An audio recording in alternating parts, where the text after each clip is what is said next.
మేము చెప్పాం, మీకంటే ముందు మేము అరెస్ట్ అవుతాం, మేము ముందుంటాం, మేము పోరాటం రండి అని వేలాది మందితో ప్రదర్శన చేసినటువంటిది సిఐటియు. ఉపాధ్యాయులకు మద్దతుగా అనేక ఉద్యమాలు జరిపింది సిఐటియు. పెన్షన్ కోసం పోరాడుతున్నటువంటి కార్మిక వర్గం ఓల్డ్ పెన్షన్ స్కీమ్ కావాలంటే ఆ ముందు పీఠాన పోరాడింది మేము.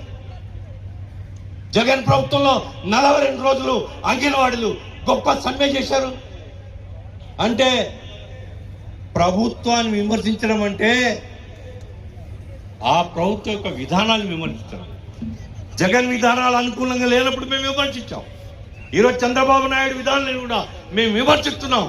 కార్మిక వర్గానికి అనుకూలమైనటువంటి విధానాలతో నువ్వు ముందుకు రావాలని మేము చెప్తున్నాం. కార్మిక సంఘాల సమావేశం వేసి కార్మికుల యొక్క అజెండా నువ్వు తయారు చేసి వాటిని అమలు చేయడం కోసం పోరాడమని చెప్తున్నాం. ఈ విశాఖ నగరంలో ఈఎస్ఐకి ఆసుపత్రి లేదండి. వేలాది మంది కార్మికులు ఇక్కడ ఉన్నారు. డబ్బులేమో లక్షలు కోట్ల రూపాయలు వసూలుతున్నాయి, హాస్పిటల్ లేదు.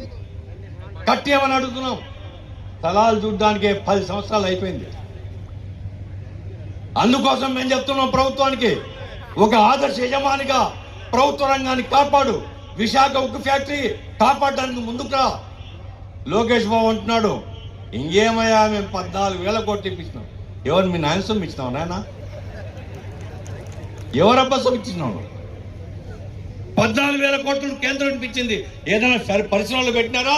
మొత్తం అంతా జిఎస్టీ బకాయిలకు, బ్యాంకుల ఇన్స్టాల్మెంట్స్ కు దానికి ఖర్చు పెట్టి ఏదో లోకేష్ ఖర్చు పెట్టినట్టు మాట్లాడుతున్నారు.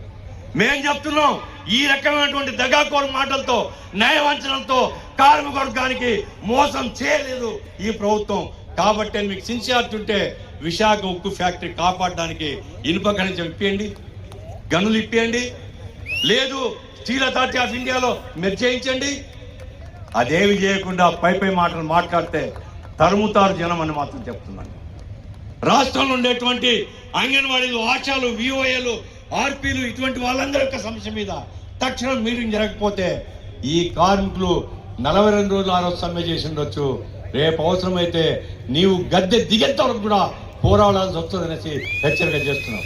రాష్ట్రంలో 50 లక్షల మంది అసంఘటిత రంగ కార్మికుల యొక్క కనీస వేతనాల్ని ధరల పెరుగుదలకు అనుగుణంగానే సవరించమని, మాకేం అందరం ఎక్కేయమని చెప్పడం లేదు.